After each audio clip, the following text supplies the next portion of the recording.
2 linggo na mula nang makuhanan ng CCTV sina Senador Bato de la Rosa at Senador Robin Padilla nung umalis sa Senado.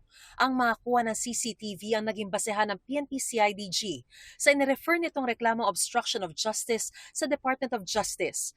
Pangunahin sa kanilang inirekomendang kasuhan ay si Senador Robin Padilla.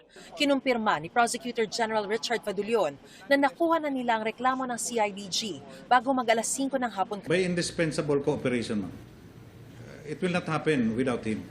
Ayon sa CIDG, kabilang din sa pinakakasuhan ang babaeng security officer ni Padilla na nakunan din sa CCTV. Hindi po yun incidental. It's not a mere hitch ride. It is plano, well-planned, well-coordinated, kasi yung may backup vehicle pa. Gayon din ang isang pinsan ni Padilla na may-ari umano ng pick-up na nagsilbing backup vehicle sa pag-alis ng De La Rosa. You know kung ano ang dahilan kung bakit nagkakaroon ng backup. It will serve as security and ensure na makaalis yung main vehicle. Hindi rin daw iisa ang backup vehicle nung gabing yon, pero hindi na nagbigay ng detalye ang CIDG. Sinusubukan pa rin ng GMA News na makuha ang panig ng kampo ng mga pinakakasuhan. Ayon sa source ng GMA News, 7 personalidad ang pinakakasuhan ng CIDG, kabilang ang isang babaeng staff ni Padilla, isang kaanak ng senador, at 4 na John at Jane Doe.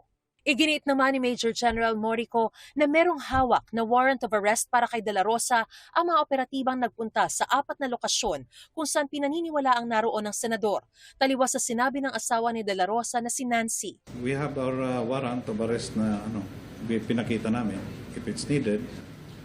And very cooperative naman po yung local officials doon and the owners of the house. Yes, it's an ICC warrant.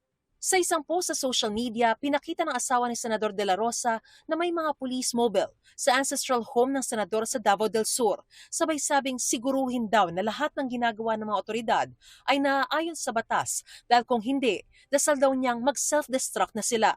Sa isang text message, sinabi ni DILG Secretary John Vic Remulla na tingin daw niya ang presensya ng mga pulis doon ay para ma-recover ang mga baril ni Senador De La Rosa na kinansela na ang mga lisensya at hindi opisyal na paghahanap sa senador. Armed and dangerous daw na maituturing ng mga otoridad si Senador Bato de la Rosa. Pero paniniguro ng PNP, hindi nito mababago ang rules of engagement nila sa pag-aresto sa isang taong pinaghahanap ng batas. It's obvious that he's armed.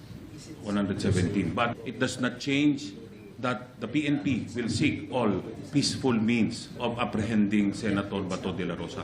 What will change, if he ever will be considered as armed and dangerous, is yung ating preparedness, tactical preparedness, as well as the number of personnel that will be deployed in apprehending Senator Bato de la Rosa. Ayon sa PNP Regional Office 11, na-serve na ang order of revocation para sa mga baril ni De La Rosa.